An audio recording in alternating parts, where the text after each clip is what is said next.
Hey, what's up everyone? Today we're going to be going over my USA track and field event. Went up to Seattle this past weekend to be able to compete in the 100 meters. I kind of wish I would have done some more events, but went up there and was able to put myself to the test there and just want to go over the results and things that happened. Unfortunately, I did not get any video of the actual event. We're supposed to have somebody to come with me, but didn't end up working out. So I went up there by myself and, went in and actually, did the best that I could given the situation. There's a ton of different excuses and rationale and this and that or whatever. I ended up running 12 seconds, which, I know I could do a lot better than. Didn't get a great start, really stumbled out of the blocks, and, ended up still being able to get to 12 seconds, which is obviously not very good. But, at 30 years old, I just want to be able to look at some of the benefits and the positives of it. Just to give an idea, I was maxing out at about higher 19, lower 20 miles an hour when I was going up there. I kind of tweaked my knee a little bit and got the vaccine on the Tuesday before, so should have done some things probably a little bit different if I was able to go back and do everything over again. But big thing that I took away from it is that I really need to work on my start and obviously need to be able to really achieve a higher top speed, right? So being at 20 miles an hour is going to get me, about 11.5. Maybe low 11s. That's what I was consistently kind of running, was like low 11s going into the meet. I think I still could have ended up running that if I would have gotten an actual good start coming out of the blocks. And so I need to definitely work a lot more on my block starts, make it so it's a lot more consistent there. I posted a video beforehand and, kind of going into the block start, and I think I kind of overthought things a little bit there. I was trying to get my foot too high and ended up just like over striding with that first step. And that ended up really throwing me back for the next few steps. And then, as I regained my balance, was able to, start catching back up with everybody. But, it was a great opportunity to be able to learn how to actually do the 100. I haven't done that since, probably second or third grade was the last time I actually ran in the track meet. And at that time, I didn't even get to use blocks. And so it was a great experience to be able to, get the feel for what an event like that is really like. And, so it was really cool to be able to meet some of the people, and it's going to be something that I'm going to do year in, year out here. I'm committed to the process. I know next time that I go out, I'll be able to run a significantly better time, especially, when I'm able to actually correct my start and really work a lot more on my start to make it so it's a lot more of a habit. I think right now I'm doing a little bit too much of like trying to change things up and make small, iterations here and there. And right now is not the time for that, or going into a meet isn't the time to be able to try to make changes. We did have to restart the actual event, a couple times. And so, I think that kind of just threw it off as I was really trying to think about like, okay, I can really push off and gain these small little, fractions of seconds and just started kind of focusing a little bit too much on that instead of just really concentrate on being able to, run as fast as I can and do everything normal. I never stumbled out of the blocks before, so that was the first experience of doing that. And it was definitely an interesting thing, a frustrating thing, but I love Seattle. I love going and getting to meet people at the actual event and being able to really compete and see where it is that I stand in comparison to some of the other athletes. I think I definitely have a lot of areas to improve. The big thing that I have to be able to get to now is get closer to 23 miles an hour. That's going to be the big goal here moving forward. And I'm going to provide a lot more workout type videos and just show you guys a lot more about the behind the scenes of the process of being able to build myself up into, running 23 miles an hour. Because I know when I get to that point, I should be able to really consistently get under the 11-second mark and probably get closer to like the mid-10 mark, which right now that's like the big goal, is to be able to consistently run in the mid-10s and then be able to continue to trickle down from there. I know I have that capability inside me. I just got to be able to actually put it out there. So I just wanted to give you guys a quick update on the race. Again, it didn't go the way I wanted it or foresaw it going, but it just shows that there's a lot to work on and that this is not an easy speed, and improving your speed is not easy. It's something that's going to take a lot of time, a lot of consistency, a lot of dedication, and I'm super excited to be able to show the growth within my own speed, so then some of you guys could hopefully benefit and take a lot of information away and be able to utilize it within some of your own sprinting. I have been getting a lot lot of messages lately and comments lately. There's people talking about how, you know, some of the videos that we've done have really made a big difference in their ability to run fast or improve their start or this, that, and the other. And so I really appreciate that. And I know what we're doing is right in a lot of ways. I know I've improved my speed a lot in being able to, you know, make it so I'm even confident enough to go into a 100-meter race and really put myself to the test there. But I do know now that I have a lot more things that I need to work on, and I'm gonna make that happen. I'm really motivated to get better. I mean, I have a lot of you guys that are watching these videos, and I think are getting a lot out of the information, and, you know, have really motivated me to continue to, you know, reach higher and try to get more. And I want to challenge the same thing out of you. You know, keep getting better, keep staying focused. If you have a setback, you know, or maybe a quote unquote failure, that, you know, you can't actually fail unless you quit, you know. And so I'm definitely not going to quit. I want to be an example of somebody that, you know, gets knocked down, has a setback, and is now setting myself up to be able to really just make it so when I get into, you know, the mid 10s or low 10s, that it's just that much more of an accomplishment. So I'm super excited about the process here, and I really want to be able to deliver some great results for you guys that are watching these videos, and I really want to be able to see some great improvement within my own speed. So I'm going to do that. I'm going to stay committed to that. You know, I'm going to stay clean with my diet. I'm going to make sure that I really focus on, you know, making some small iterations within my sprinting, and we'll see what that ends up doing in the next 6 months or so.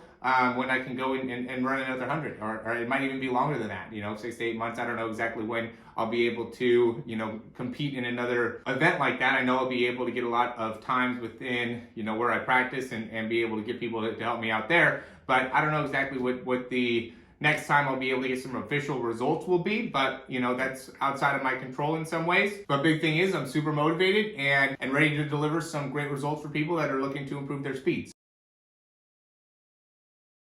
Alright guys, so we're back at it here. Like I said, I'm going to be doing a little bit more workout videos. I think that could be valuable in being able to really make it so you guys can get a better understanding of what I'm doing on a day-to-day basis to improve the speed. First thing I'm doing here, and if you guys haven't seen this after yet, I would definitely think about checking it out. It's the monkey foot.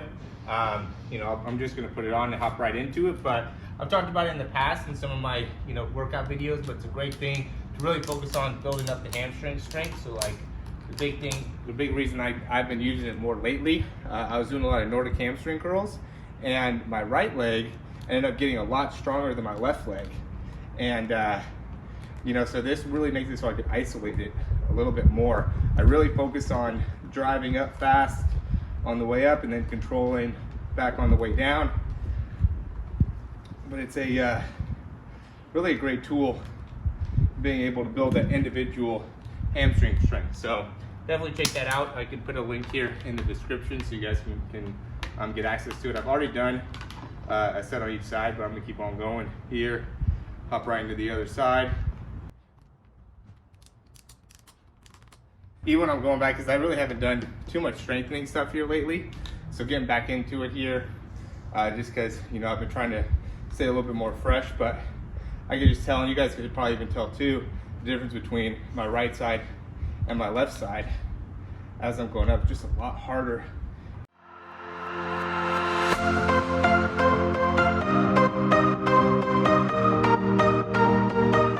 I'm just doing 20-pound weights right now, so not a lot of weight, a lot more difficult on the left than on the right. But, you know, I think that's going to be one of the main things I'm really just going to focus on, is getting those hamstrings a lot stronger. You know, by the next time I'm running, I should be doing, I mean, obviously I'll be doing a lot more running before this, but, you know, next time in a race, like what I just did, I'll be doing 30s, maybe even 35s on those leg curls. So, you know, really going to focus on building up that hamstring strength overall, and, you know, see how and where that ends up taking me.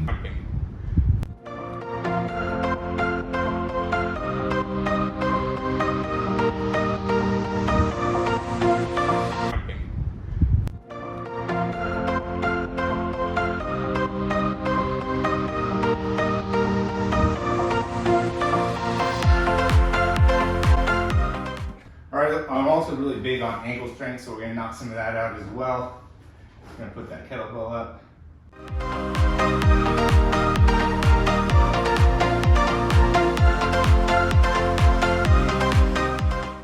I'm using a about 25-pound kettlebell here for these. I'm building up that ankle, getting those tips stronger. This just helps him being able to really land, decelerate, create force in the ground.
Couple, centimeters, maybe an inch or two outside of my big toe.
that's the conclusion of the video. If you liked it, go ahead and click that thumbs up down below. That really helps us out a ton. Subscribe to the channel if you haven't already. And if you have any questions, comments, recommendations, you can leave those down below. Would really love to hear some recommendations of what you guys thought of the whole workout video. I tried to make it so I sped it up a little bit. I know there was a lot of different things that I did throughout that process, so I didn't want to make it so you guys were watching a 30-minute video. I wanted to make it so it was nice and quick and to the point. But let me know what you guys think. If you like the speed, I could slow it all down, obviously. I could speed it up even more. Again, let me know, and we'll talk to you guys soon.